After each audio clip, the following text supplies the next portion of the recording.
You guys are the stars and the executive producers of LA's Finest. Talk me through a typical day on the set.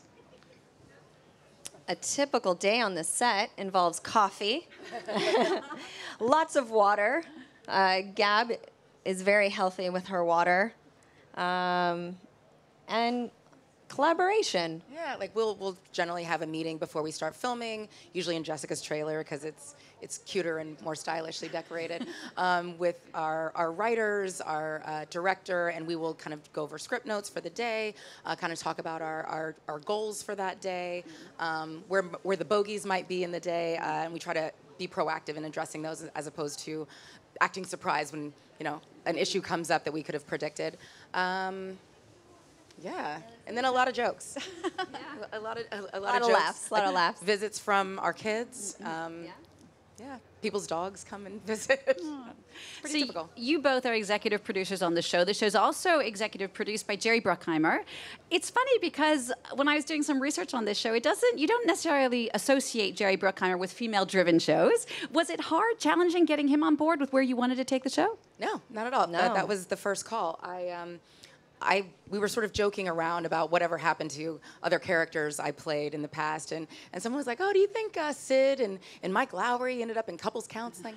And I started, what started as a joke, I was like, that could be a show. Like, I wonder if we could spin Sid off and create our own mythology around that character. And I called Jerry, and he was like, "Absolutely, that is the makings of a hit show. Let's explore that." We got some writers on board, and once we got the script, and it was so rich and delicious and layered, and we had built our own mythology that exists in the Bad Boys universe, but decidedly separate, with two dynamic, flawed, female sort of superheroes, if you will. We just wanted to get Jessica on board. And Jessica, you had stopped acting for quite some time before coming back onto this show. Why did you stop, and why was this the show that made you want to come back?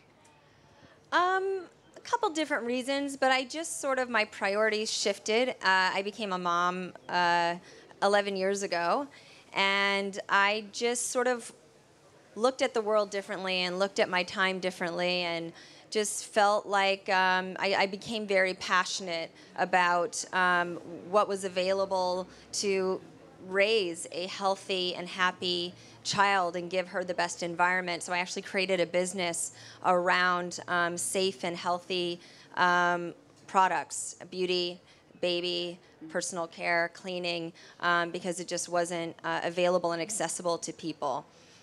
So that was my passion, and I've been doing that for a while, and then my business got to a place, and I have a great CEO where I was like, gosh, I really miss acting, and I don't know what it is that I would do. And I was on maternity leave with my third kid, and I was nursing him, and I got a call from Gab, and I took the call, and I was like, what's up? And she was like, I have the show. I want you to be my partner. It's going to be empowering. It's going to be badass. It's going to be all these things.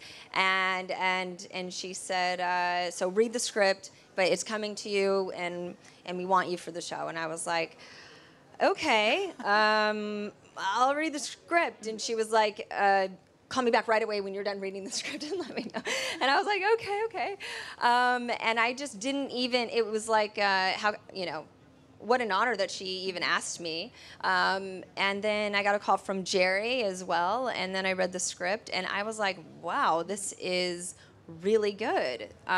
These girls are cool, and they're people that I want to be friends with and hang out with, and I love this world, and I love this genre, and how dope is it that Gabrielle Union is creating this really groundbreaking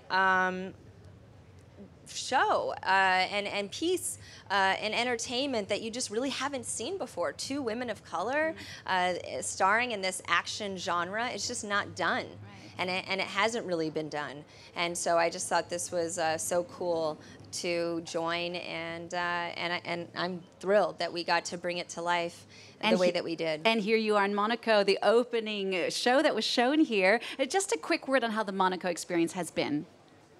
been incredibly welcoming and encouraging. You know, you never know how you're going to be received, and your worst nightmare is to walk into a party and everyone's like, bah, So to be able to walk in the party and have to be so welcomed, and it has been a true honor, and we're just incredibly humbled and grateful to be here and to open the festival. Yeah, and we are doing something pretty different, and have felt from all of the journalists across the board that they're asking really thoughtful questions, and they are really engaged in this idea around equality and feminism and representation, and the fact that we are doing Hollywood differently. And I'm very, very appreciative that they are welcoming us with open arms and having real meaty conversations around topics that matter.